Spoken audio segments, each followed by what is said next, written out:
the dialogue session between Bhante Dr. Chandima and Uncle Vijaya. For those of you who are outside practicing your walking meditation, please do come back into the hall and take your seats.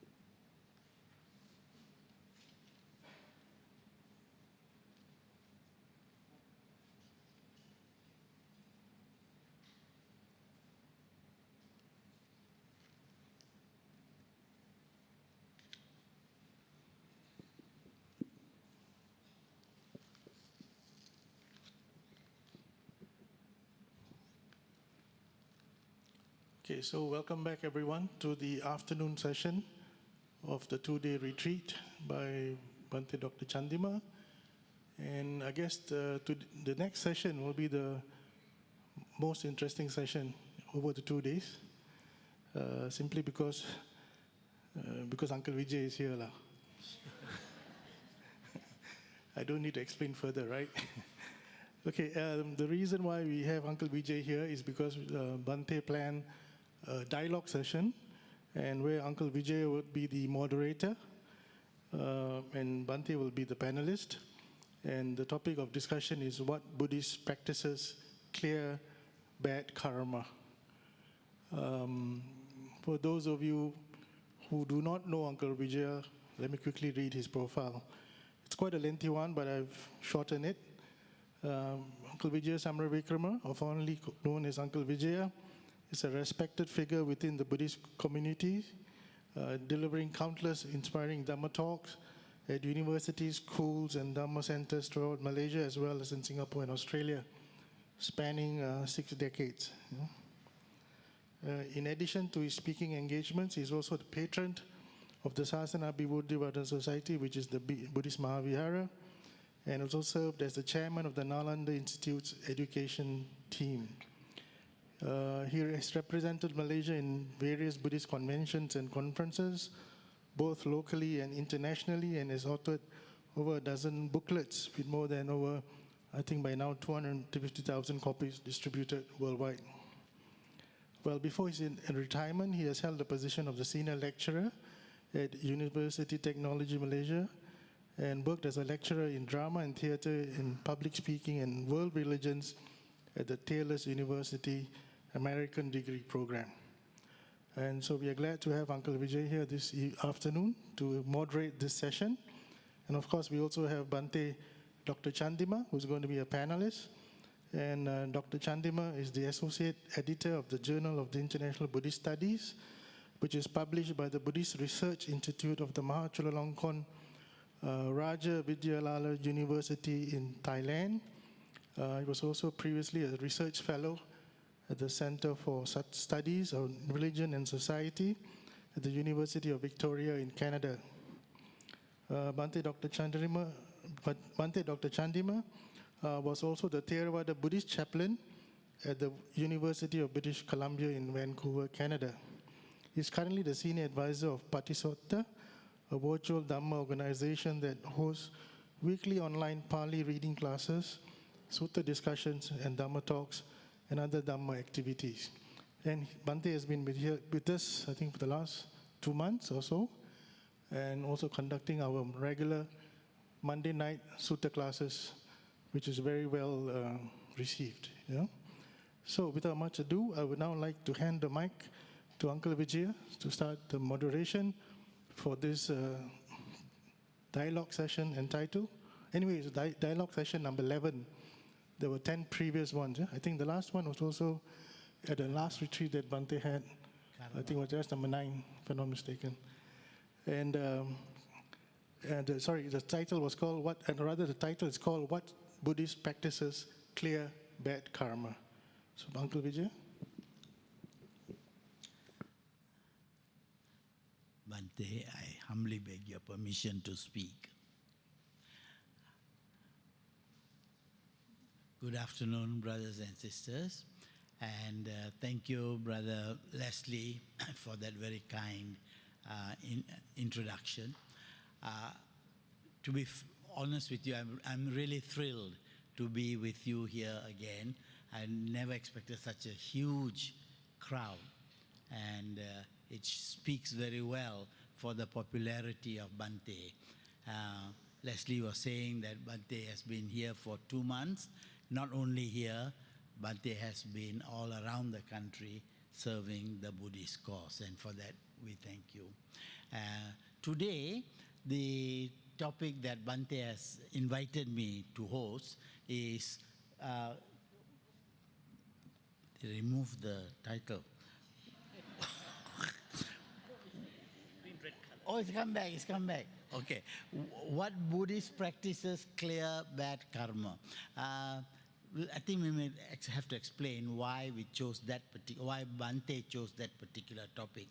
Because to go back, as we know, this word karma, has a lot of coinage. It's all over the place. And I think because when this whole concept of Buddhist teachings and all that went from Asia into Europe, one of the words that went along with that was karma. And the explanation of karma was generally very negative. Usually, even today, when you go to the encyclopedia or dictionary and you look up the word karma, it has a bad connotation from a Christian point of view. Buddhists don't see karma necessarily as bad, although a lot of us are guilty of it. I always hear this. When something bad happens to somebody and you go and say sorry, he'll say, what to do, my bad karma. He blames the karma. But when he gets recovered, he says, thank God. So when anything good happens, God gets the credit. When anything bad happens, karma gets the blame. All right? And also, another thing I noticed is, I think this is what Bhante has also noticed, that when we talk about karma, it's all over the place. And yet, usually we end up describing karma. And we describe karma, and we go to Venerable Narada, we go to Venerable Dhammananda, and we find out how karma is described. But then at the end of the day, I came here not to tell me what karma is, how to run away from it. All right? So Bhante came up with this idea, okay, we are not going to waste too much time, because some of you may be new, maybe you don't know what karma is. We need to be all on the same wavelength. All right? We all must be talking about karma from the same point of view. So I'll invite Bhante to explain to us that aspect of karma, but very quickly. And then from there move on to the main business of the day, which is how to escape the effects of bad karma. See, you come in here and you learn how to gain from it. So what we want you to do is to have a positive experience. A positive experience from learning about karma and how to handle karma. That's what Buddhism is all about. Not to suffer from karma, but to handle karma. And hopefully in the hour that we have, Bhante will explain to you, and I will lead Bhante on with a few questions. And then after that, you will have half an hour to show how confused you are. Okay? No, I don't think so. I think we will be able to, Bhante, let's now, thank you, Bhante, again for inviting me to this. Having spoken so much about karma, I would ask you my first question, what is karma? And how to distinguish between what is good karma and what is bad karma. Usually we think in terms of bad karma. but there's good karma and bad karma, and how do they differ from one another? And especially from a Buddhist point of view. Thank you, Uncle Vijaya, for raising this general question at the beginning. Yeah, do. Thank you for coming. And Thank you. It's for good to be with calling. you again. Karma, as I explained in the morning, karma basically means from the Buddhist text suttas, Chetanahang bhikkhave kammang vadami, Chetayitva kammang karoti, kayena vachaya manasa, Nibbedika pariyaya sutta, Anguttara Nikaya. The Buddha says, it is not the mere physical action or the speech that is called as karma. It is the intentional, volitional action that is eligible to say that this is a karma.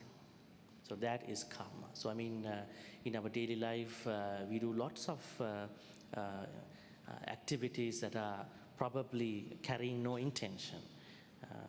But we are trying to be mindful as much as we can. But there are lots of times that we are doing things without intention, so they cannot be taken as karma. But please don't take it as a free pass to harm other people. But that is how the Buddha described karma.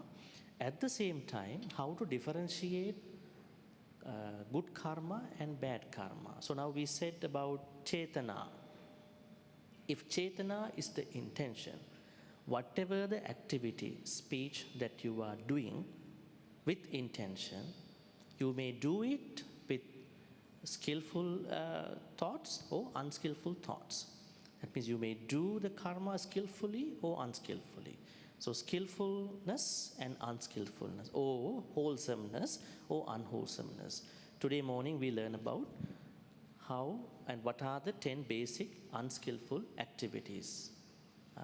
Killing, stealing, sexual misconduct, lying, talking behind the back, or maybe bad mouthing, hurting other people with your speech, gossiping plus idle chatting, being covetous, creating strong greed, ill will, and wrong view. These are the bad karma, so akusala activities. So you may make it a karma by willfully, by intentionally executing those activities with those bases. Let's say you do an action with intention of killing someone, a bad karma. You are engaging in action without having the intention of killing somebody, it is called good karma. Right? But causes and conditions can create killing or not killing. It can happen. So good karma is the opposite. So it's basically very basic, intentional action, or maybe volition.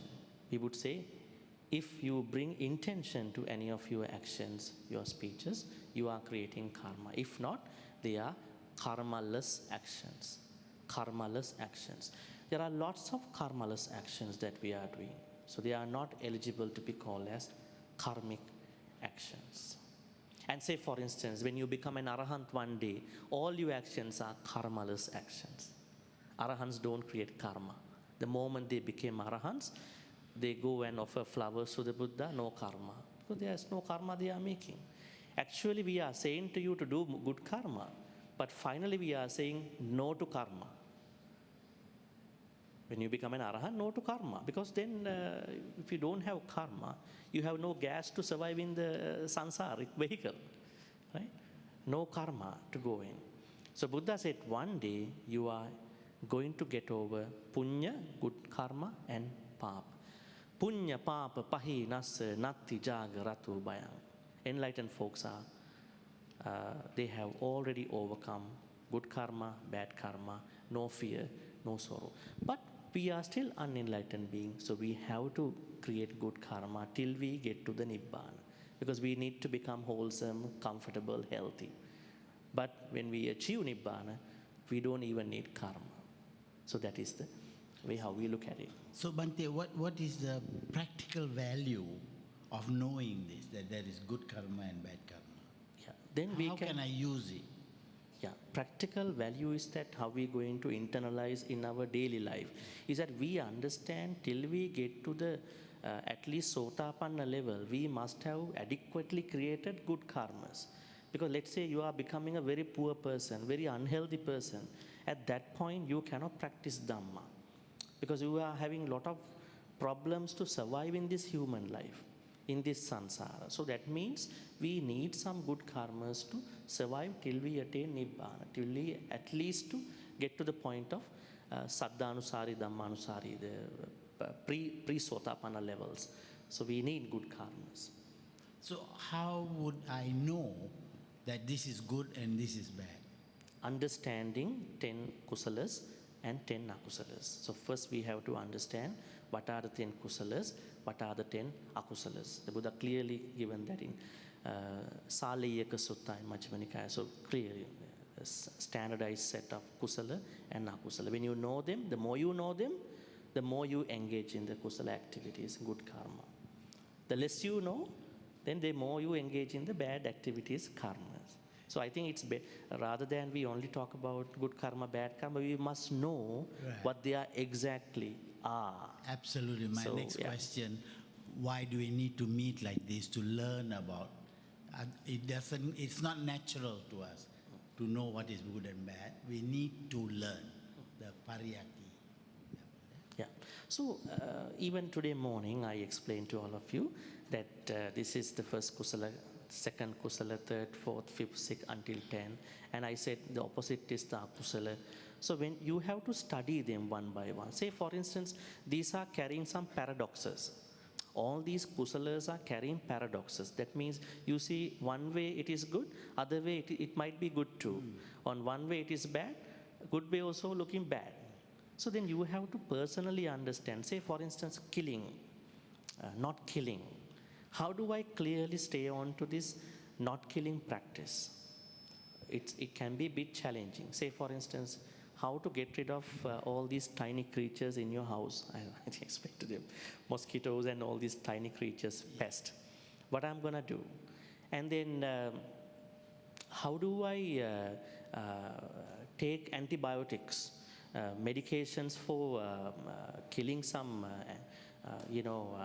certain viruses, bacteria. If they are bacteria, if they are virus, they carry a certain microorganism. So how do I look at them? Is it I have to kill the virus to become healthy? What is more important? I want to be healthier, right? So you are looking at a greater, larger purpose. Say, for instance, the guinea pig concept in the scientific labs. So they are killing cockroaches, rats, to save millions, billions of lives later. So are we supposed to look at the larger, broader picture sometimes? If you are not a part of that kind of thing. Say, for instance, there is a soldier, police officer, immigration officer, custom officer. They have to work with certain bad guys, human traffickers. Probably they may have to use extra force at that point. Some would be killed in the actions. So can a Buddhist become a soldier? Can a Buddhist become a police officer, commando? So how do these things work to us? There are paradoxes. So the importance of learning each kusala is very essential. Then only you know how to stay on to the good karmas. Otherwise, if you learn it merely, not killing, you can't do anything. You can't even turn to this side, right?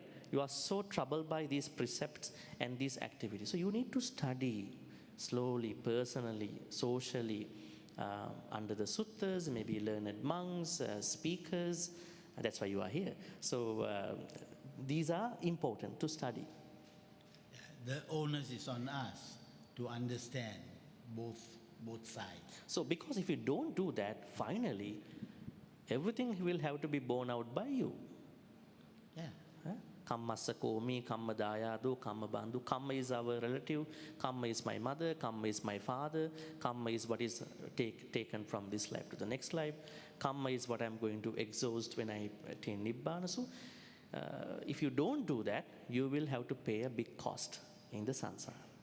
I think it's very important to study each of these good karma. So basically, Bhante, you have sort of hinted that we can now not be slaves to our wrong understanding of karma, but with an intelligent understanding of karma, we can cope with the challenges of this samsaric world. Yeah, of course. Actually, you nailed it at the beginning. Don't become a slave to karma.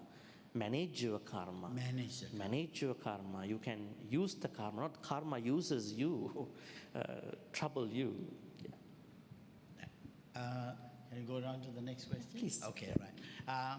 To what extent are our current experiences influenced by the karma we accumulated in the past life and in previous life, this life and in the previous life? Very interesting question. Two answers, one from the suttas, other one from Abhidhamma. So Theravada is Abhidhamma, suttas are from early Buddhism. We have to separate this out.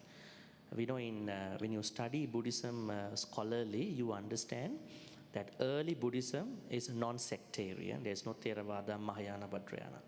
Then when it becomes a part of Abhidhamma, it is Theravada version, and then so on and so forth.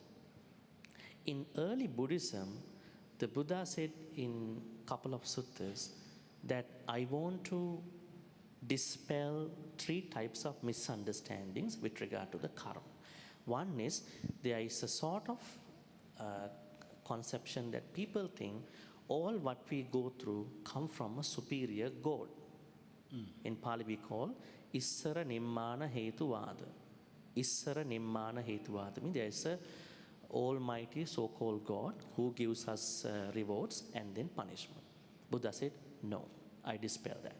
Number two is that everything that we go through comes from previous lives. Buddha said, no, majority comes from, but not everything. So we are not victims of our past. We are not victims by default, but people make themselves victims of their, of their so-called imagined karmas. Third one is ahetuka appacchevada. It's also a misunderstanding. Some people think things happen abruptly, very randomly, by chance. Buddha said some stuff can happen random, but not everything. So the Buddhist understanding about, especially sutta understanding about karma is not everything that we experience come from past karma.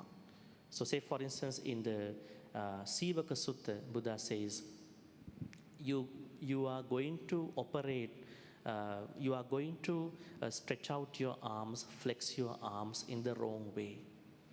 Okay? In the wrong way. Say for instance, you are going to lift a certain box, very heavy box, but in the wrong way, wrong posture. Then you are getting issues with that heavy lifting at the end, maybe back pain, whatever the pain. Then you may come up with a thought like you said, oh, my bad karma, I think I might have broken somebody's back in a past life, right? And the Buddha said, no, it's not. It's not that kind of thing. It is what we call Visama Pariharaja Abada. Maybe Opakkamika Abada. That means people create their own pain by wrongly functioning their body. This is one thing. Right? So there are many other things that people misunderstand to have come from past karmas. But there are certain past karmas. Like say for instance, someone is going to be blind by birth. Someone is going to be deaf by birth. Someone is going to carry a certain sickness. I don't want to name them, you call them. They may come from your past life, but not everything comes from past life. So this is from the sutta side. Abhidhamma side, they have a different view. They say even your bad mood daily can come from the past life. They say ahetuka chitta. In the chitta classification, they say even let's say all of a sudden you become very moody. You are supposed to be good. Everything is good. Day is good, good weather, good people, good food, comfort zone. But you suddenly become very not happy about something. Why is it? Abhidhamma says this is a rootless past karma affecting you. So I think we don't have to go to Abhidhamma to say that everything is controlled by past karma. But in suttas, we understand not everything happens from past life. So we can do a lot of things to change this experience. Even when you are going through a crisis problem, you can change that situation. So we are not troubled by past karmas all the time, sometimes. It depends on certain people. So there's no such thing called that everything happens due to past karma. It is a misunderstanding. Bhante, do the niyamas also point to what you are saying? But what I mean is karma is only one of the activities of the universe. Niyama teaching comes from Abhidhamma. Niyama means, in Abhidhamma they say that everything that happens to us comes from 5 channels. One is Utuniyama. Let's say you go to a cold country this time. Let's say you go to North America at this time. Then you know that fall is going to finish, almost winter has started. Then you are thinking, it's so cold, maybe I have done a bad karma to experience this cold. It is you who decided to go there at this time. You could have avoided this early winter time, right? Sometimes, say for instance, a volcanic eruption. You're going to be a part of that disaster in another country. So all the natural phenomena that come from weather backgrounds, other things, they are not coming from bad karma. They are coming from something called Utuniyama, universal law, which is regarding the natural phenomena. Second is Bija Niyama. What about the germination, about a plant? When there is a plant, it is slowly growing or fastly growing. You see the fruits, other things. Is this happening from good karma, bad karma? No, it is the process of inorganic behavior, right? So this is called Bija Niyama. It has no weight about karma. Second. Third is Kamma Niyama. Yes, there is a great portion of things that come from past life too. Now say for instance you all come down here, you sat down, you want to listen to Dhamma. I don't think this journey must have started from this life. You may have started from another life, right? You must have started this Dhamma journey from another life. But when the right conditions arise, you are naturally there in that retreat, in that Dhamma talk. You want to learn. So Kamma Niyama affects, but not everything. Then the fourth one is what you call Chitta Niyama, dynamics of our thoughts, mind. Sometimes there is a very good person, but going to do a bad karma. Right? What are these changes? They are happening because of the inherent nature of our thoughts, changes with regard to the thought. Finally, Dhamma Niyama. Why are we going to die? Is it because of my bad karma? No, we are supposed to die.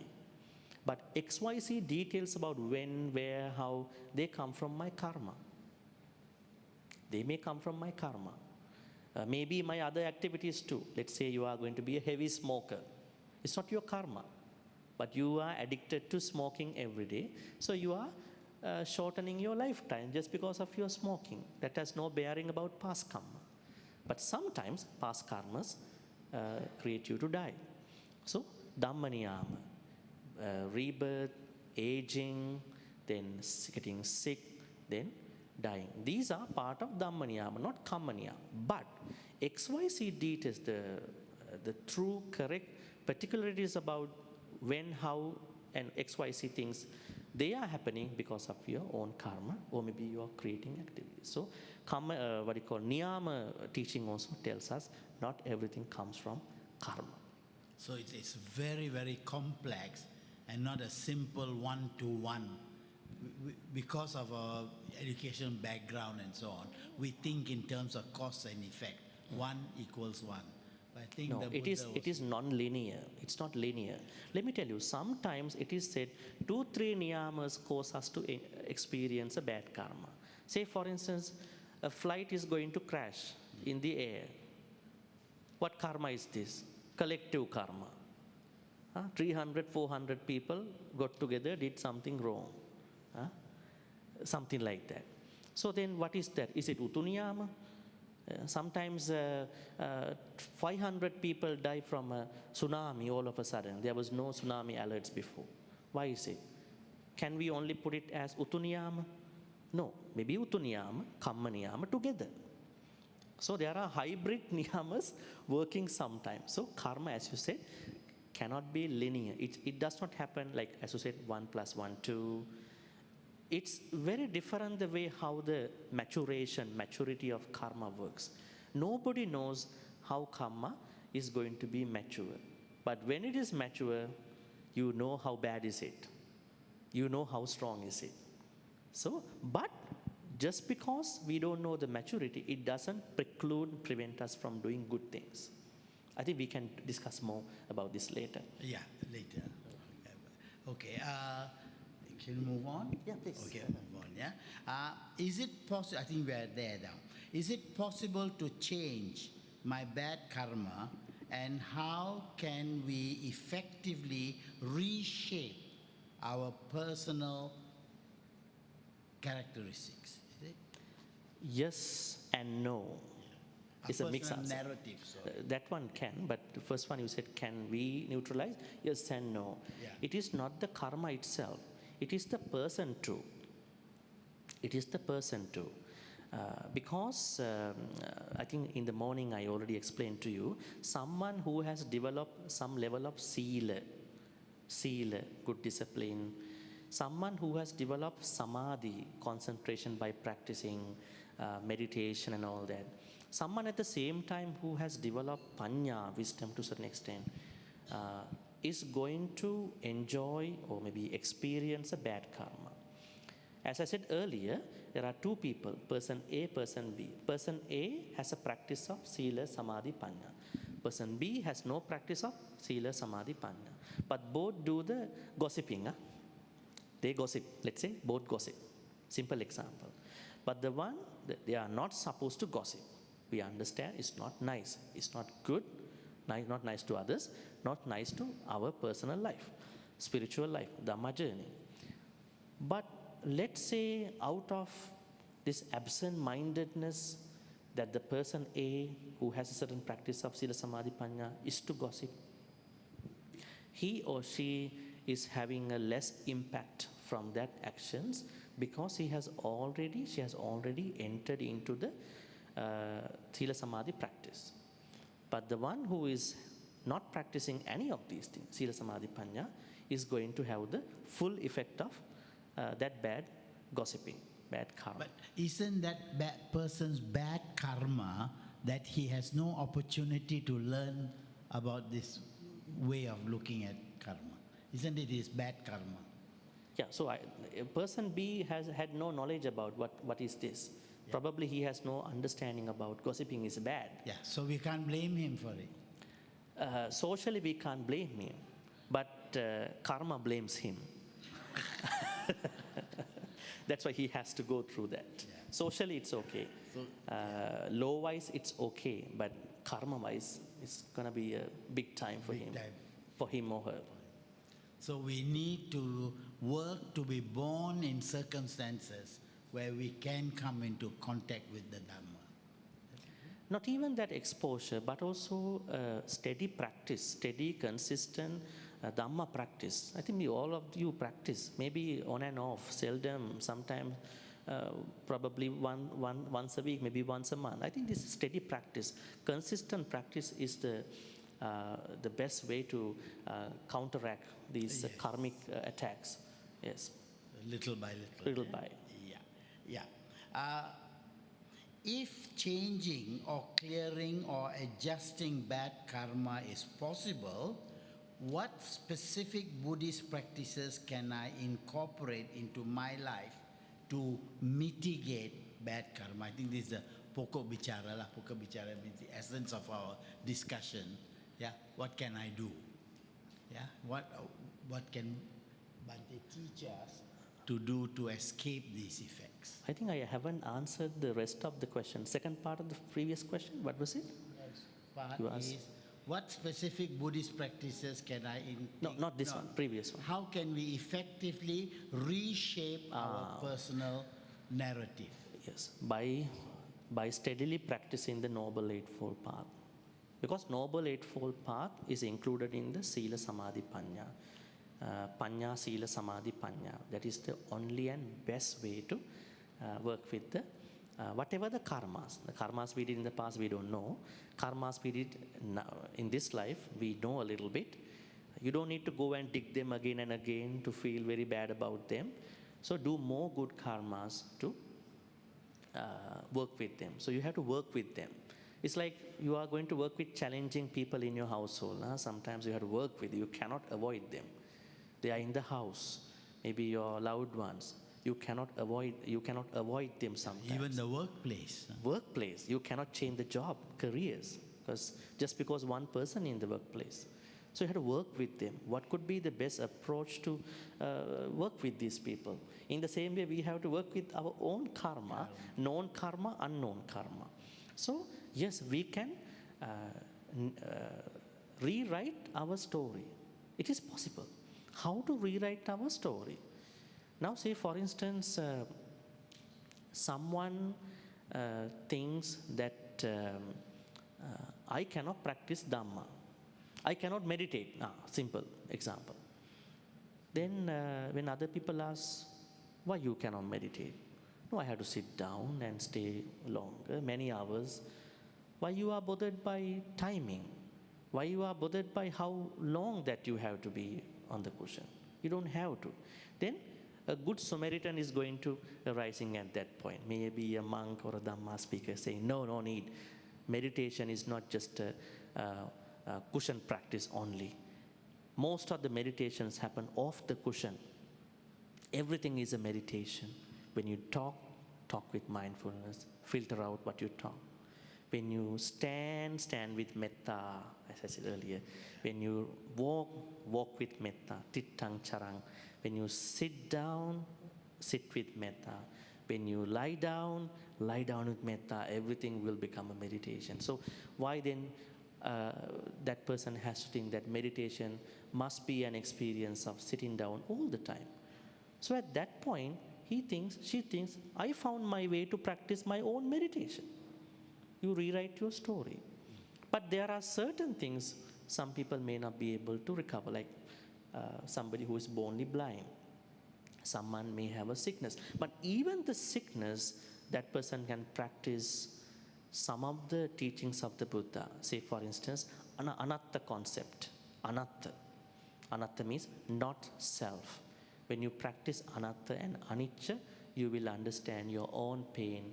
This is a fleeting, transient pain that is not always happening. So there are answers, solutions, but the problem is right person should appear in their life to teach this. Exactly. Otherwise, they are in a very lifelong sansaric struggle. Yeah, a lot of people, they read books and they get the wrong understanding and they go in the wrong direction.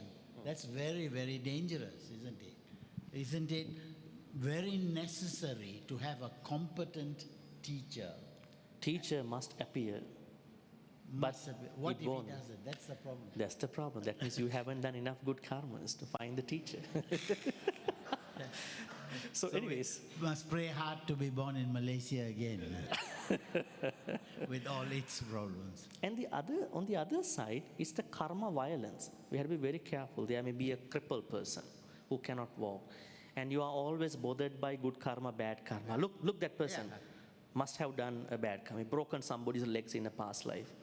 That's why he's a cripple now. She's a cripple. So we are not using karma to insult anybody. Rather consciously understand, help out those people. Give lots of kindness to these people. Help out these people. Say, for instance, a young mother who got ADHD or autistic children. She is to think that I'm going to help out an autistic place. I want to go and help out. Even in my next life, may I have children with this kind of disorders. So that you can think about. So karma violence should not be encouraged. That means we understand our own karma, but as you said, we shouldn't be a slave to our bad karma. I think you already asked the question, what practices we can do to mitigate, neutralize our bad karma. As I said, noble eightfold path. So lots of sila, lots of samadhi, lots of panya. Then you might be a little bit complicated in this saying, because you might not know what particular practices should I bring forth. You might also be wondering, where is dana, offering dana, a part of this sila, samadhi, panya? Where is dana actually? then we have to go to the Noble Eightfold Path. Where is dana mentioned in the Noble Eightfold Path?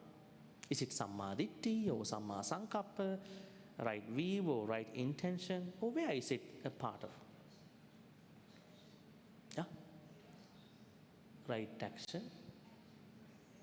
Dana, giving dana is not part of right action. You might see it as an action. Dana is a part of right view, Sammaditthi. Because that means not the action is the most important part. Why you give dana, that part is the most important. Not just that somebody takes you to vihara and hey, give dana, that is Buddhism.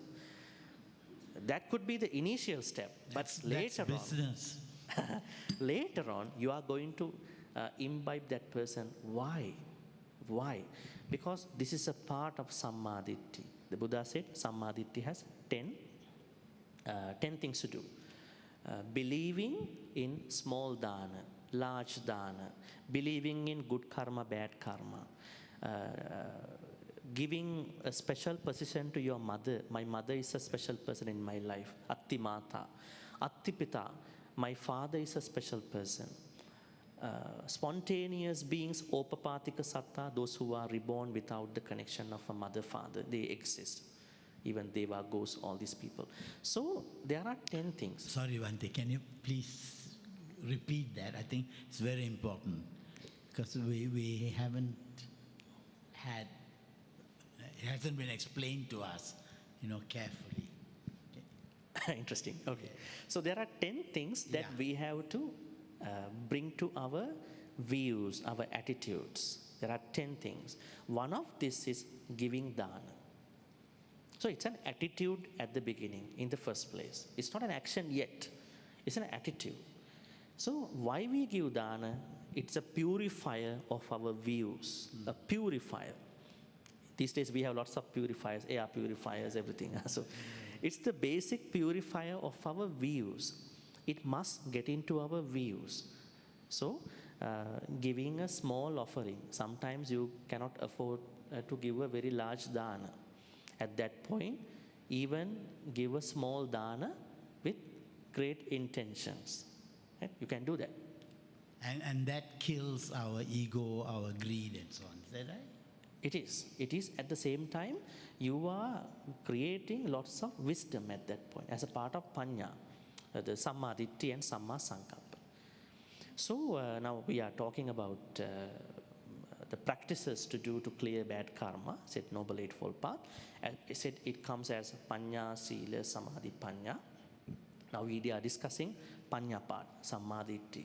Then whenever your views are purified with these 10 things, and then what happens, your intentions, your thoughts that are naturally coming out going to be wholesome, naturally wholesome.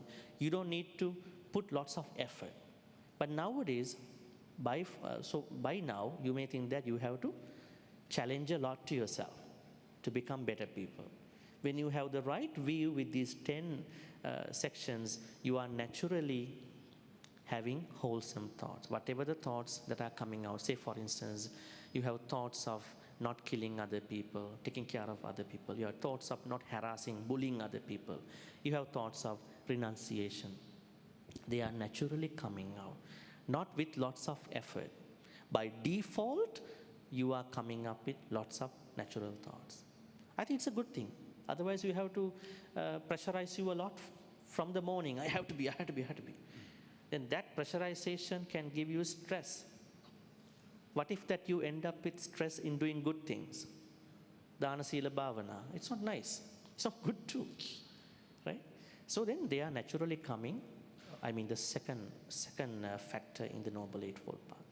Then what happens? You are approaching the Sila part. Sila, discipline part. Samma Vacha. Now, whatever the words that are coming out of your speech, going to be wholesome. No need extra effort. You talk truthful speech. You are always talking to bring people together, unite people, not to separate people away, like politicians sometimes. Not to separate, to bring together, unite people, to keep the happiness to work along. And then you are talking to anyone with lots of pleasantness, lots of kindness. Kind words are coming out. Sometimes you may have begged other people, loved ones, please talk to me nicely, kindly. You are hurting me every day, since morning This to evening. consciously or unconsciously? It might work in both ways. But finally, the output is hurting. They might say, no, I did not say those words with intention, that much but it is happening. So then, if it is, regardless of it comes from intention or intention, we have to create a conscious effort not to talk those words. Then, last good one is that whatever the speeches that are coming out of your mouth, they're going to be beneficial, virtuously beneficial talks. You are not wasting any moment of your day for unnecessary things, unnecessary activities. We need time to practice Dhamma. Sometimes you learn 7 days, 1 month of Dhamma, but no time to practice. You might create time. I think nowadays another problem is no time to practice Dhamma. You have a lot of time to learn Dhamma. You don't give, let's say, one Dhamma talk. You should take at least a couple of days to practice that Dhamma talk. So say, for instance, you listen to 5 Dhamma talks once a week. How long are you going to leave to practice those 5 Dhamma talks? Oh, Dhamma coming here and going from here. Right? So you have to create time for that practice. So you are trying to create lots of virtuous speech and graciously spending every bit of moment of your time with those speeches. So that is Sila part. So in this way, you are slowly creating progress with regard to the Noble Eightfold Path. On the other hand, you are clearing bad karma. You are mitigating, neutralizing the heavy part of bad karma you may have been doing in the past life. I want to add another thing. Think about someone who is human and blind. In Abhidhamma, it says that Janaka karma is another Pali word. Janaka means generative karma. When you pass away, how are the karmas are going to take effect? They talk about a 4 process. The first, the generative karma, regenerative karma takes effect. That is the karma that you are born with. Say, for instance, why you are humans. That means if you look at your past life, the most powerful karma made you become as such. That's why you became humans in this life. Then what happened to the other karmas? There are certain other karmas. They say habitual karmas. Whatever the things you did in your daily life, then they're going to take effect. So in this way, there is a process of karma going to take effect, but we don't know precisely which karma will be part of it, but there is a process.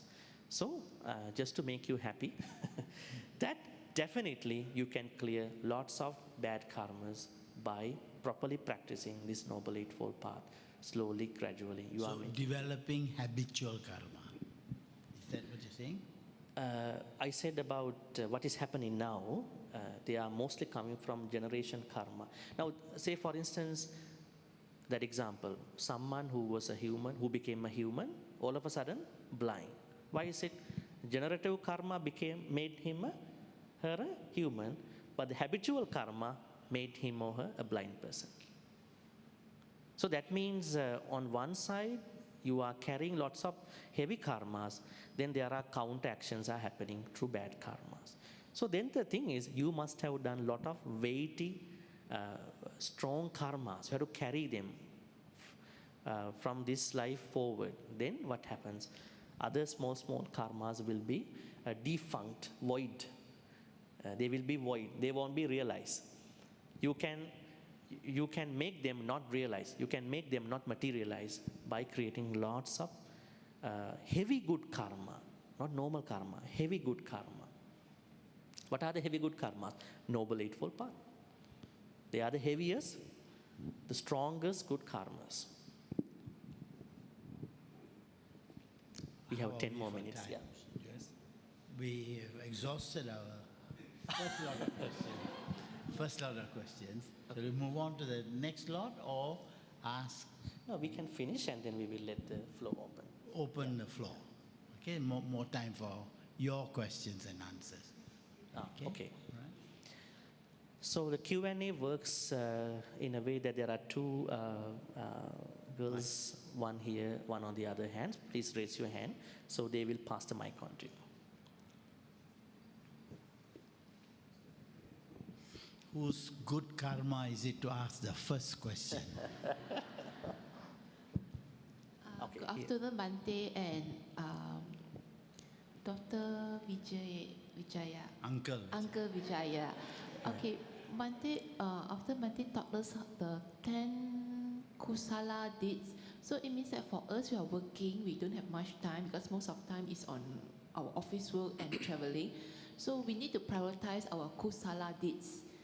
And so that it means that we don't need to, is it not necessary, if we got no time, then we have to prioritize it. So it means that we can do kusala in our daily activities, not necessarily have to come to temple and do food offering because it takes more time because we need to prepare food and drive all the way to the temple. But like us, very busy, then we prioritize, means that we, every day in our daily activities, we do a kusala deeds, like maybe we instill the Brahma Vihara, give kindness, friendliness to the people that we associate with. May I have your thought, Bhante? Thank you. Pretty straightforward question, and I think I want to take it a little differently. Now, I said after listening to a Dhamma talk, maybe participating in a retreat, you must take time to reflect and practice. Not that keep going, listening. Because it helps you to navigate your Dhamma journey. So that's important. But not having normal time to go to a vihara and then having lots of private time to prioritize Dhamma thing is not an excuse. You can make your work activities, other activities, you're traveling, a part of Dhamma. Say for instance, let's say you are traveling to different places. In that traveling, you can understand what is this traveling like, how to bring about the anicca concept, changes. Normally people take anicca to be as a very abusive word. Anicca is one of the abusive words, like karma. They abuse karma. They abuse anicca before they abuse other people. Because they think anicca means all the bad changes. No, anicca means good changes too.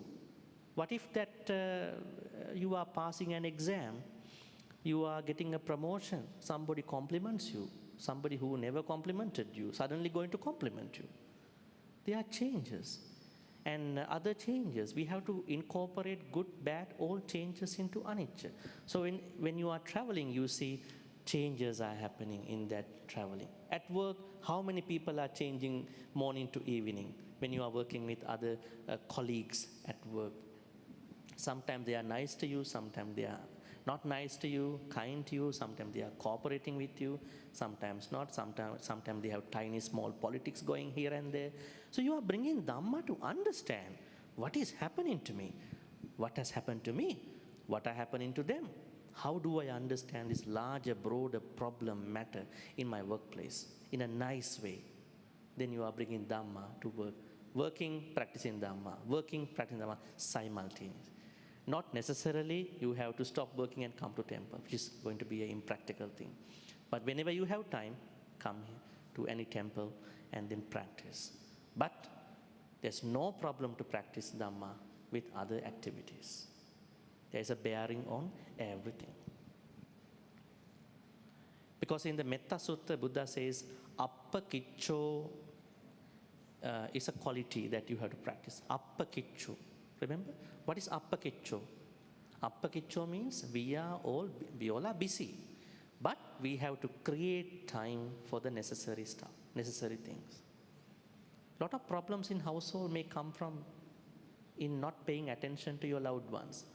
You don't even think about me. You don't spend time with me. Why is it? You are not creating time for the necessary things. You could have, but you had not. So we can create time. If we cannot create time for Dhamma particularly, then we can make that particular activity as a part of Dhamma practice. So it's possible.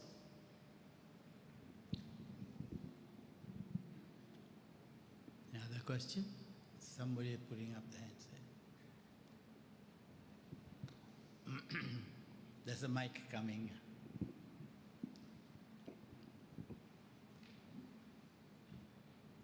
Bhante, this morning you mentioned a phrase, laziness in thoughts. Can you please elaborate? Interesting. Laziness in thoughts and mental factors, chitta, cetasika. In Pali, we understand chitta, they are the dynamics. What is a chitta? The power to think, the power to cognize, right? The power to cognize. But where are the quality part, consistency part coming from to the thought? Let's say I am coming up with a dana thought. Then my dynamic with regard to the thought is I am making that happen. But where is the quality of dana thought coming from? Cetasika. Chitta, cetasika. So in Pali teachings they say chitta, cetasika arise together, stay together, perish together, take the same object. Chitta, cetasika always simultaneous. Sometimes, I think for many people, maybe quite often, their power of cognizing and bring the higher quality into those cognizing part is going to be not that strong enough. Say that they are good people, but they are becoming lazy on the next day, time to time. So it's not nice, because if you become lazy, most of the thoughts that are coming to you could be akusala thoughts. Then the Buddha said, Punyanche puriso kaira, kaira te tam punah punah. When you do a good karma, don't stop at doing only one good karma. Keep doing, repeat doing it. Why? Tam hi chandang kairat suku punyas. Lot of people, they lose interest, consistent interest in doing good karma, not one day. So engage in good karma all the time, continuously, so that you can dispel the laziness with regard to not doing good karma. So laziness is a problem. Buddha always talks about virya. Energy is the biggest issue in many people's Dhamma practice. They know Dhamma, they go to viharas, they practice meditation, but time to time they expire in their virya. Why is it? The problem is what happened to Bhante Sona in the text. There was a monk called Bhante Sona. Sona was a very famous Veena player. He wanted to become a monk and attain Nibbana. Then ever since he became a monk, he was very hard on his practice. Do this, do that, 1, 2, 3, 4, 5, 6, 7, 8. His schedule was so packed up, and he thought by becoming a perfectionist in the Dhamma, he could attain Nibbana faster than anybody else. But as he practices too hard, he did not make himself to that certain point. Then he was thinking, I cannot make it happen. I better become a layperson back again, Veena player. So he told the Buddha his intention. I want to disrobe, because this monkhood is not going to work for me. If I cannot meditate, if I cannot attain certain attainments, what is the purpose of becoming a monk? What is the purpose of being in a monkhood? Then the Buddha said, okay, let me ask you a question. See how the Buddha tackles these people, not say, hey, no, you can't go, huh? Stay here, you are a monk already. Okay, let me ask you a question. Before you became a monk, you were a famous, very popular Veena player. He said, yes, I am. Okay. What about your performances? When you perform in a concert, because you are a reputed player, Veena player, what if that at a certain point you are trying to tighten the strings of your Veena? Too much tightening. You are playing so hard, with the string so hard. Would you get the sonic nice performance with your Veena playing? He said, Bhante, no, in our performance we can't be too tight on the strings. What if that you are going to be too slack, too loose on the strings, barely touching the strings? He said, no, that's also not going to give us that nice sonic performance. What if that you are not tightly touching the strings, slackening on the, maybe trying to touch very loosely these strings? Would you get the nice sonic performance? He said, yes, neither too hard nor too slacken, maybe loose. in the same way, Bhante Sona. Don't try to be too hard in your Dhamma practice. Don't try to be lazy on your Dhamma practice. Find the between. Find the between. Effortless effort. It's not effort. Effort. You feel you are effortful, but it's not an effort, but effortless effort. There's an effort going on, but effortlessly. You say, for instance, you are winning a game without any effort. What is it called? You are easily winning the game. You don't know that you are competing enough. Easily, nicely winning the game. You don't have to enjoy that much because you are already making that way. So in the Dhamma practice, we have to balance out our virya so that laziness will not take its opportunity. Always balance out. Participating in one retreat, Dhamma talk, not only enough. Keep doing, keep doing. Many speakers, many Dhamma speakers. Keep doing that. That will help you to execute virya, energy, good virya. We call it right effort. What part does Saddha play in this devotion, faith? Saddha plays the fundamental part. Because of Saddha, you want to practice Dhamma, devotion and all that. So it is not even devotion actually. Saddha means the trust. Trust about the consistency of the Buddha Dhamma Sangha. We have to have a consistent trust about the Buddha Dhamma Sangha. Some people, they believe about the Buddha Dhamma, especially Sangha, then they lose interest about one Sangha member and they want to paint everybody with the same brush after that. All Sangha members. If you only believe one Sangha member, good, nice, proper, if that person is going to go with some problems, you paint everybody else in the same brush. You don't have to. So, Saddha means that while you are doing meditation, Noble Eightfold Path, you have to consistently maintain that your trust is not going to be broken at any time. Whatever happens in the temple, outside, internet, scandals, keep it. It's my Saddha. If it is broken, it is a problem to me.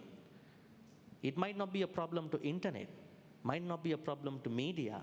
It is my problem. I'm going to keep my Saddha about the Buddha. Buddha is all the time same person to me. Dhamma, same time. But most people juggle with the Sangha members. So respect all the Sangha members. There may be issues. But I have the same trust about Sangha members. Because my reference to Sangha members are Sotapannas, Anagamis, Sakadagamis, Arahants.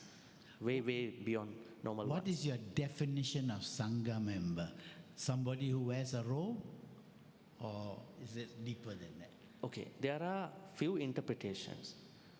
I think we discussed in the morning. Sangha is by default someone who has entered into Sotapanna and onwards. Yeah, okay. That's a Sangha, Arya Sangha. In that category, even the lay people can also become Sangha. Yeah. I remember that there was a story. Some monks went to take vassa in a temple far away, and then the lady who was supporting the Sangha members, she was very concerned about what the Sangha members are doing. She asked Bhante, can you also teach me what you are doing in the temple? Then they taught her. Then what happened? She became a Sakadagami before the monks. Right? So then she understood none of these monks are Sotapannas. So then every time they think about some food, she prepares the food next day. They were very scared now. Oh, she knows every thought that we are. We got to be very careful. We have to do it faster because she will catch our akusala thoughts in case. So they all became Arahants. Right? They all became Arahants. So then they came to see the Buddha. They said, Bhante, we became Arahant because of this lady. She was really concerned about us. Then there was one monk overheard this conversation. He said to the Buddha, Bhante, I want to go to that temple. Okay, you go then, if you want to go. Then he was really scared after that because every thought he thinks, I want to eat roti tomorrow, and she's making roti tomorrow. And then, oh, she's knowing everything. Then she came to the Buddha. He came to the Buddha. He said, Bhante, I cannot stay in that temple. No, you go back to the same temple. That is the place where you meditate. Then he went there. He also practiced. He attained Nibbana. Now, my point is that lay people can become Sangha members by attaining Sotapannas. You don't have to wear a robe. Visakha was a Sotapanna. Anathapindika was a Sotapanna. This lady was a Sotapanna. So, Sangha, Arya Sangha, the true Sangha category will be for someone who attains Sotapanna. So, any Sangha member, any monk who is wearing formal robes, attain Sotapanna, Sangha member. This is the main category. On the other hand, we have the robe wearing Sangha category. So that is the normal Sangha category that you are referencing for, offer dana and all that. In that, those lay people cannot accept those things. So only bhikkhu, bhikkhuni. That's how we take it. That's why in the Sangha interpretation of the Supatipanno, you never see bhikkhu Sangha, bhikkhuni Sangha. What is it said? Yadidang chattari purisa yugani. Atta purisa puggala. Who are they? Sotapanna. Someone who is on the way to become Sotapanna, someone who is already Sotapanna. On the way to Sakadagami, Sakadagami. On the way to Anagami, Anagami. On the way to become an Arahant, Arahant. Where are the bhikkhu wearing robe one? They are not there. Then how do we understand them? Then we assume that they are presumably practicing to attain Sotapanna. They are taken too. But the main Sangha interpretation taken with the attainments. Sotapanna, Sakadagami, Anagami, Arahant. So our problem is when we expect the Bhikkhu Sangha to behave like the Arya Sangha, and then when they don't, we get disappointed. I think that is and we judge. Yeah, that is unnecessary because we cannot change sometime other people. Yeah. We expect we can maybe have a conversation if possible, but normal devotees, I don't think that should be their way to survive as a Buddhist. So maybe if there is a way you can approach, you will approach. Otherwise, you don't want to make a mess. So it's better not to get affected by any of those things and continue your practice. That is the most important thing. Because we practice Buddhism to avoid disappointments. Why we get disappointments from these things? Yes. Right at the back, somebody. Good afternoon, Bhante. Victim has been kidnapped and currently been tortured until unconscious, and the family could not pay the ransom. So what karma is at play here? Who is responsible for the torture, in case the death of the victim? Interesting. Very interesting. What kind of case is that? Kidnapping case. Kidnapping.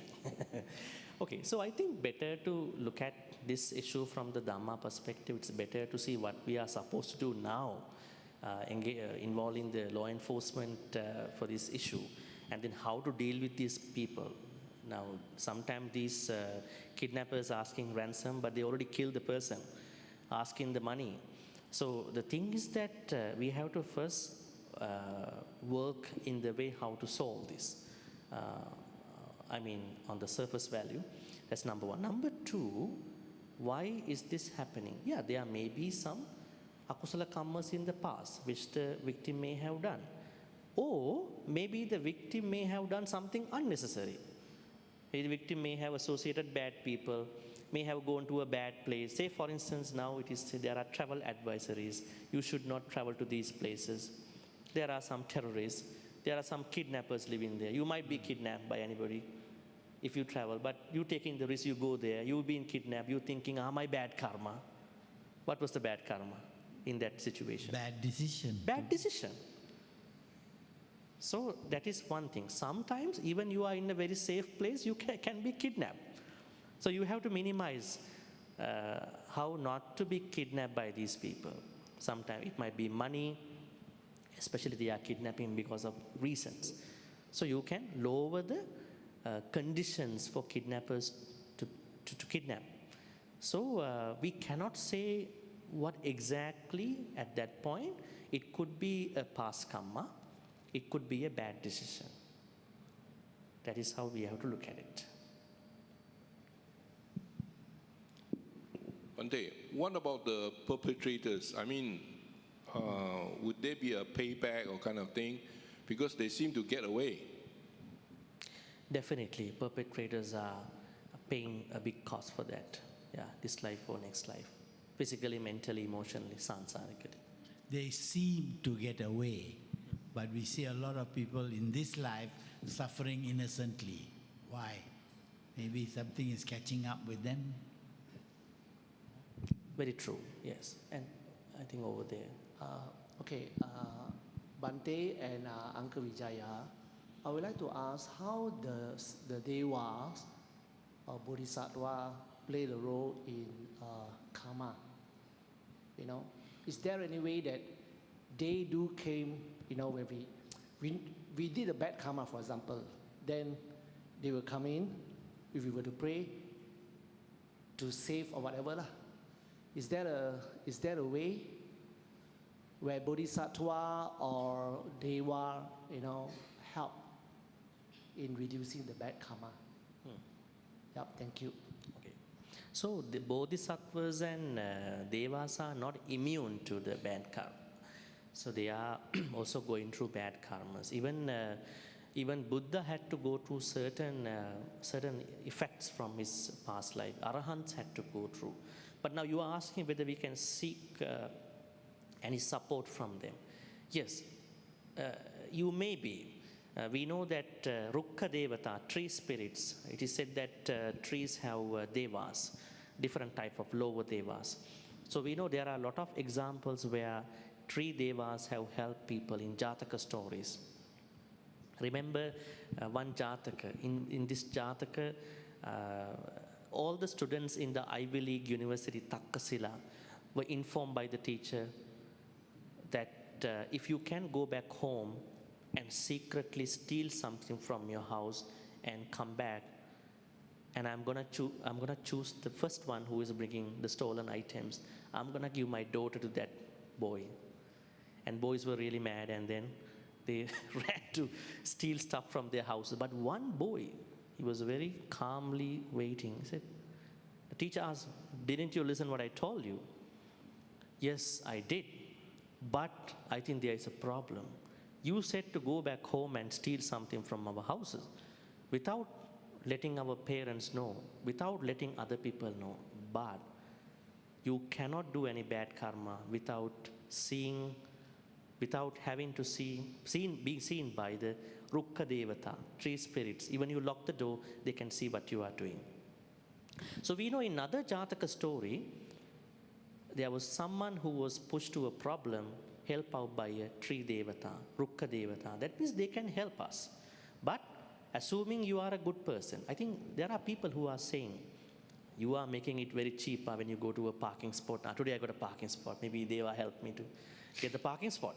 But going little something beyond than that, we understand Devas can help us in another narrow escape. Say, for instance, you are almost going to face an accident, but something may have happened.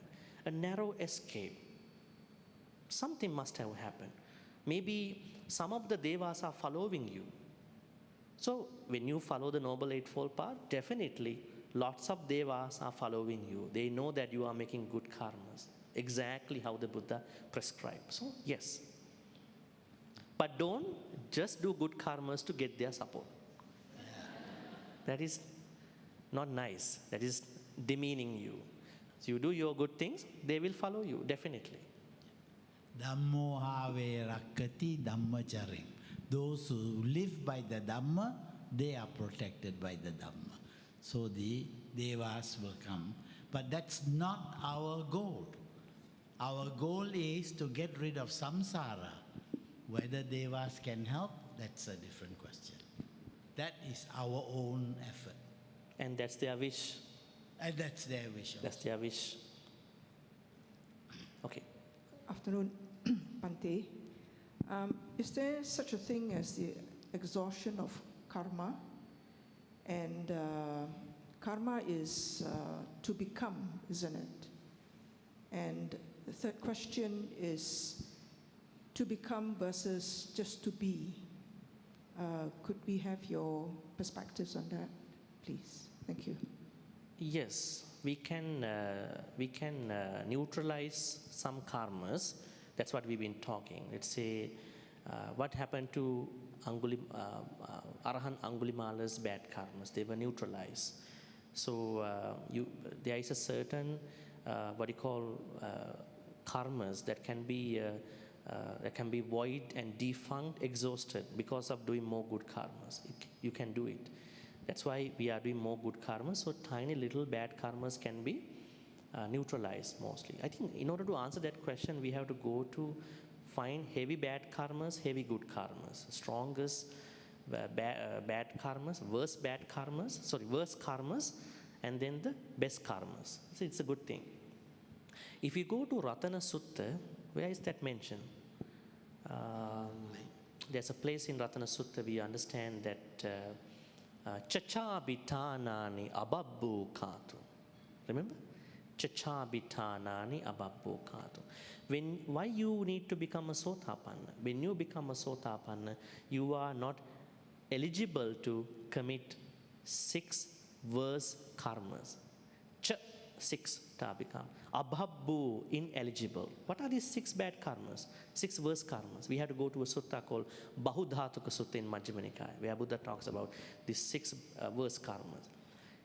Killing mother, killing father, killing arahants, Buddha, Buddha, making Sangha members in conflict, and then following a teacher who is not teaching you the way out of dukkha. Following a teacher who is not telling you the way out of suffering, way out of dukkha.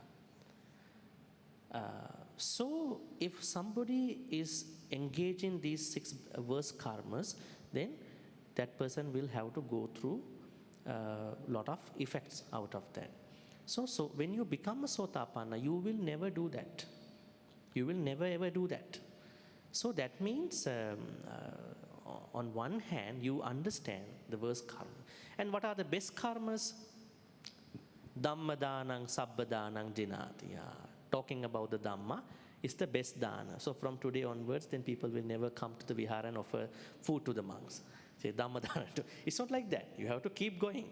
Offer food dana. Also spread the Dhamma word. Sharing Dhamma. What are the other greatest good karma that you can do? What are they? Now you are engaging in the Noble Eightfold Path, but in that path you may create certain good karma. Katina is one of them. Katina ceremony is one of the greatest karma. Just because you want to do, you cannot do it. 1 year, 1 time. There are certain good karmas like that. Giving dana to the Sangha along with the Buddha, creating shelter, creating washrooms, writing Dhamma books, right?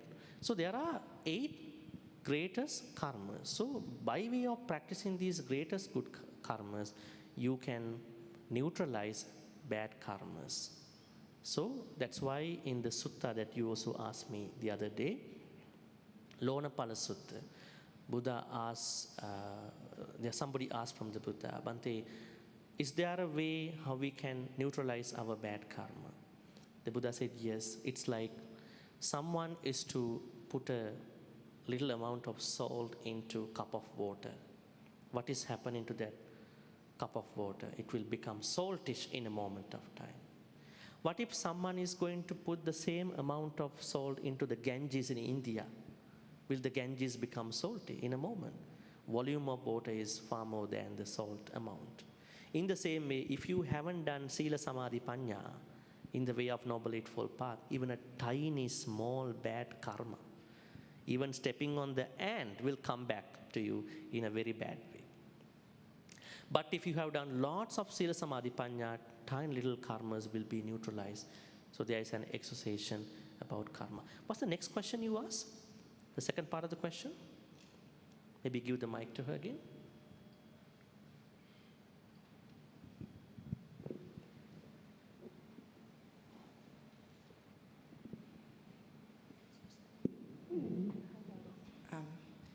it's my understanding of karma is it's action, intent followed by action, and therefore you become something. But there is a view where you just be. So, what are your views? What are your perspectives on becoming versus just being? And in relation to karma, does that exhaust as in not doing, as just being in the present? Okay. No, karma is a transformation. You have to become. You have to become. You cannot take the default version of human activities to take it as a good person. We have to become. We have to transform every day, every moment. So that is what the Buddha says. Even the neutralization also becoming. That means you are going to purify yourself. And then let's say you haven't done a lot of bad karma, you want to intensify, also becoming, transforming. I think transformation. In other XYZ places, there is no transformation, but with regard to the karma, there is a huge transformation that must happen throughout. So when you attained arahanthood, then can you say at that point you move from become to be? Yes, at that point you don't need to transform. Yes, then that question is going to be relevant when you become an arahant, because then you don't want to become anybody at that point. Yes. So that's ababo, where you are incapable. Yeah, definitely. By default, incapable.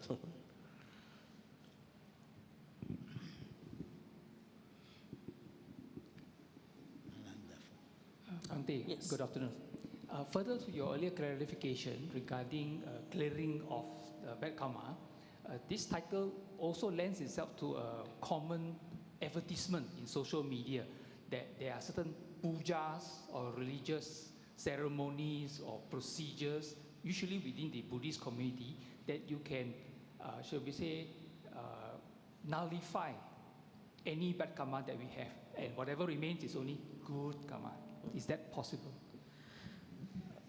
Well, after this early Buddhism, along the line, Theravada came in, then Mahayana groups came in, Vajrayana came in. Now there are different other movements going on. I'm not going to criticize anybody. That's not my role. There are different people who are trying to do things differently. Now, there are lots of rituals have come up for this same purpose. Now, we picked up the original Buddhist suttas to talk about this, but they have their own rituals to do it. So it is up to you. You decide what you want. And early suttas never say with a ritual you can nullify, you can make your karmas, bad karmas void. But the intention seems to be good, even their intention. They also believe that it is possible. But the way how they do it is not mentioned in the early suttas. So that's what we can. Also, I don't think they ever do it for free. It's a business, yes. And the nice thing is we made it free today. Yeah. For the 2 days.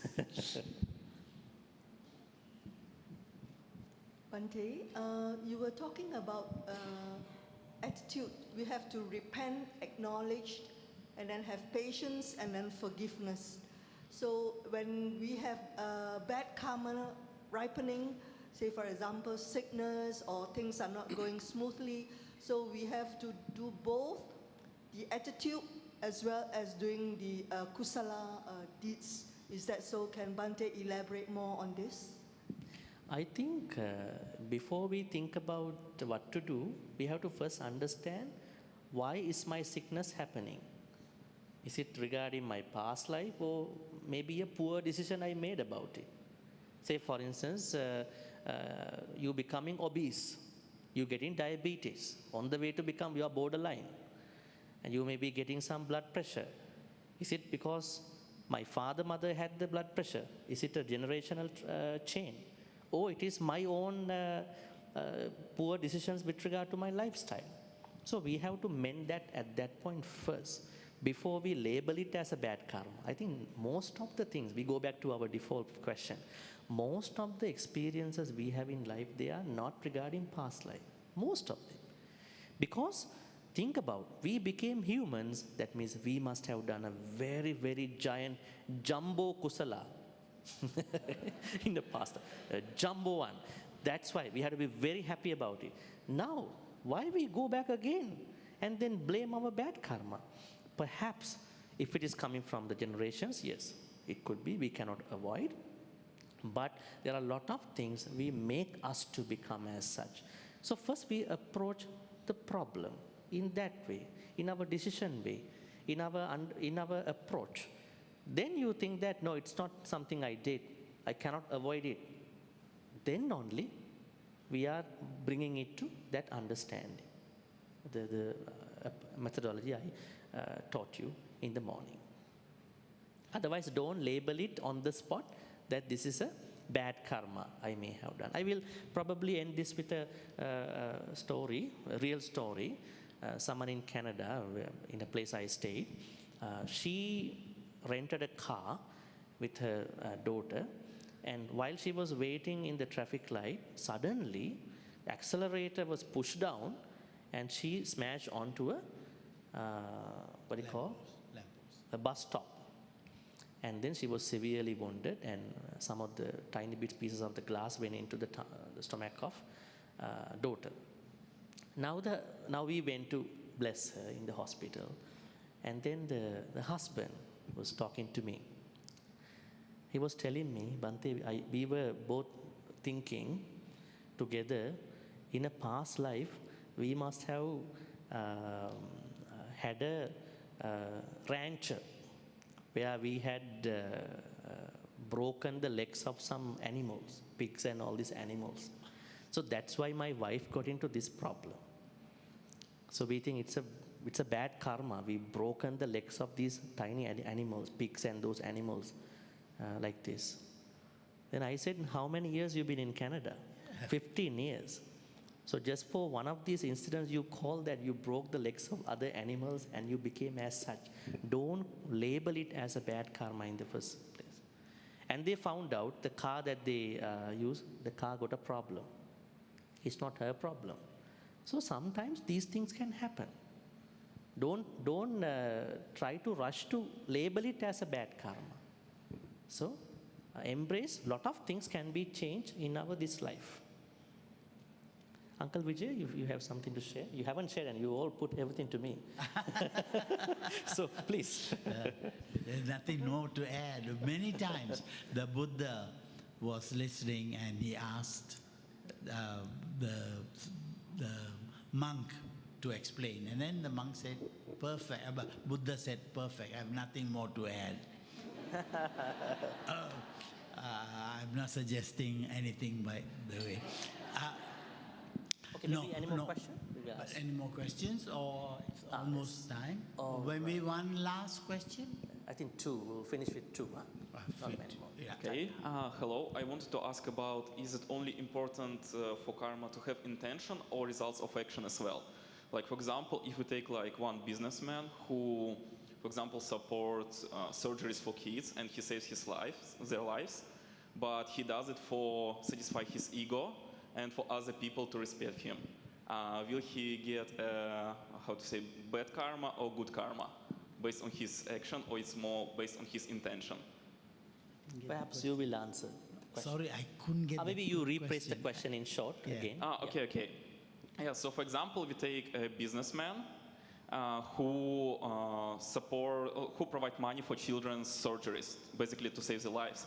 But he does it for other people to respect him and to satisfy his ego.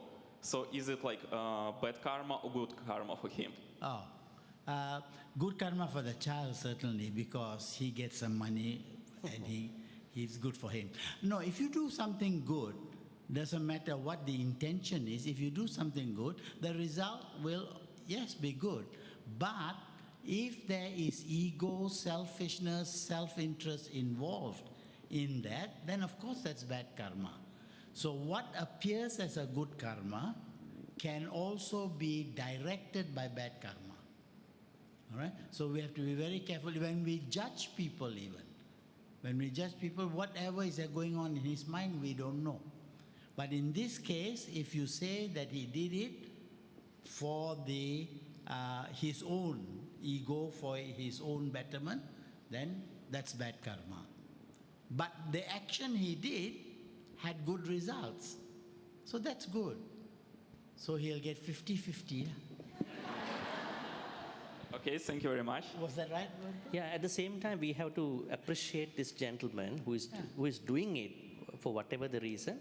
Maybe if we can help him out in a nice way, we can help him out to sort of, address this issue. Otherwise, we have to appreciate. There are many people who are having ulterior motives when they are doing even the good things, right? Yeah. But for that person, it might be a problem. Yeah. Sadhu Bhante. Bhante, how this karma is registered, calculated, and based on that validation, the punishments or the credit or assign? Ask Elon Musk.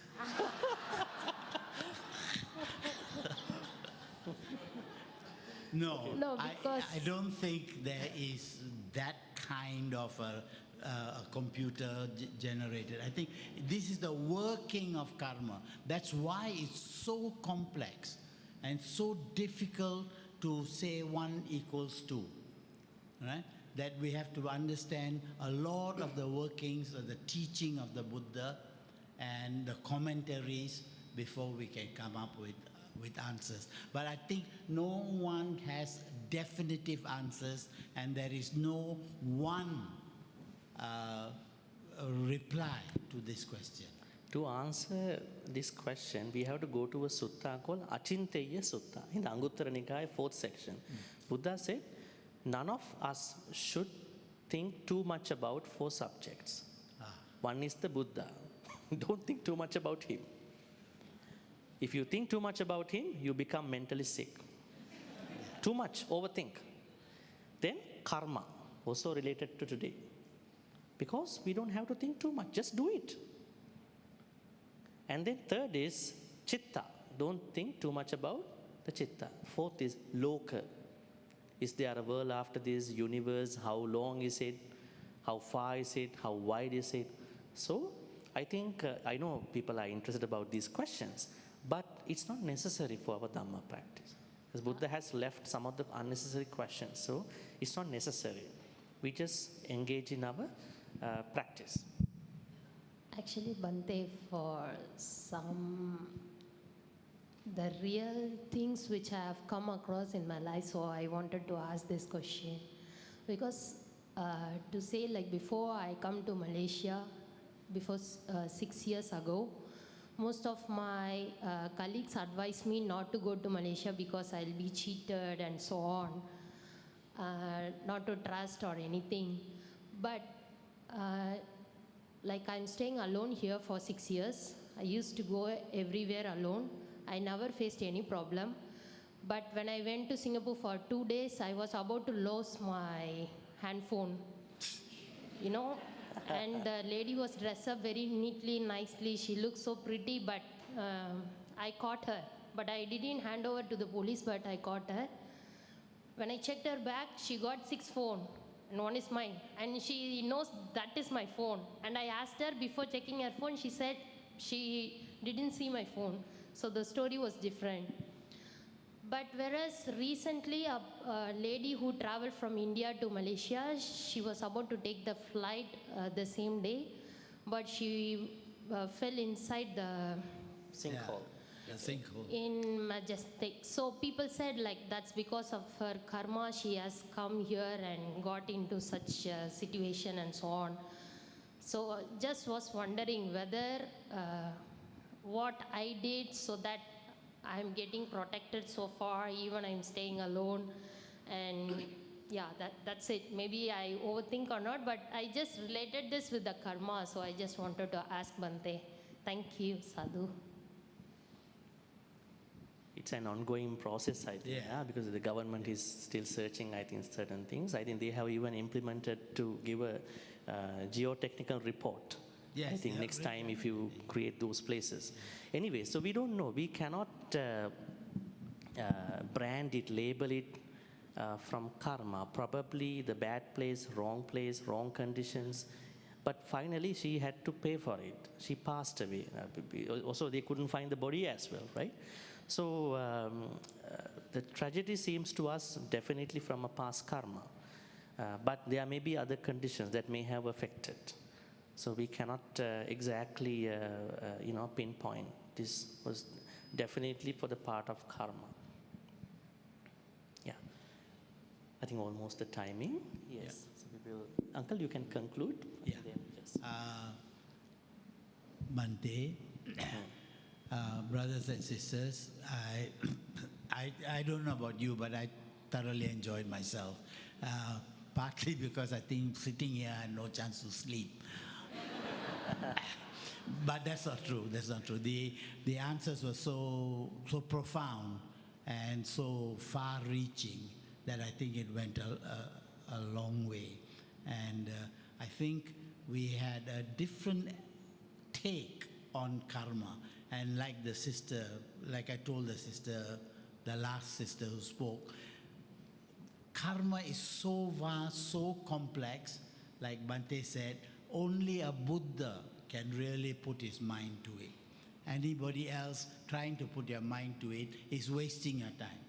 And because that's not what the Buddha is all about, not understanding this, that, and the other. Do good, avoid evil, purify the mind.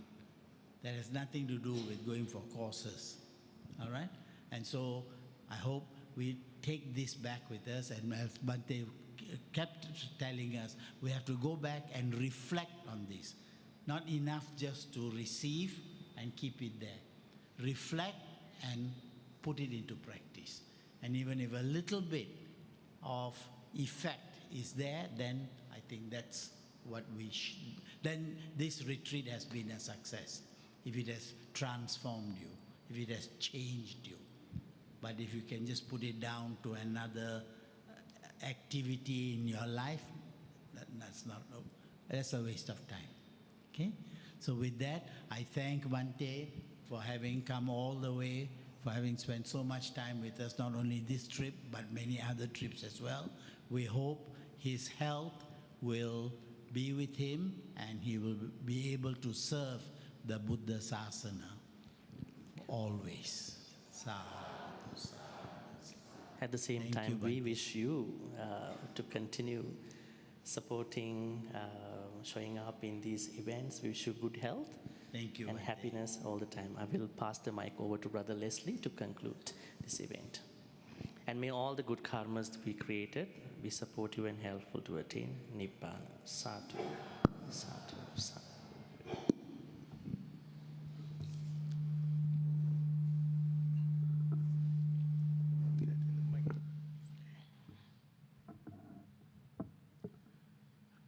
I think I have nothing much to say. I think both Bhante and Uncle Vijay had said it all.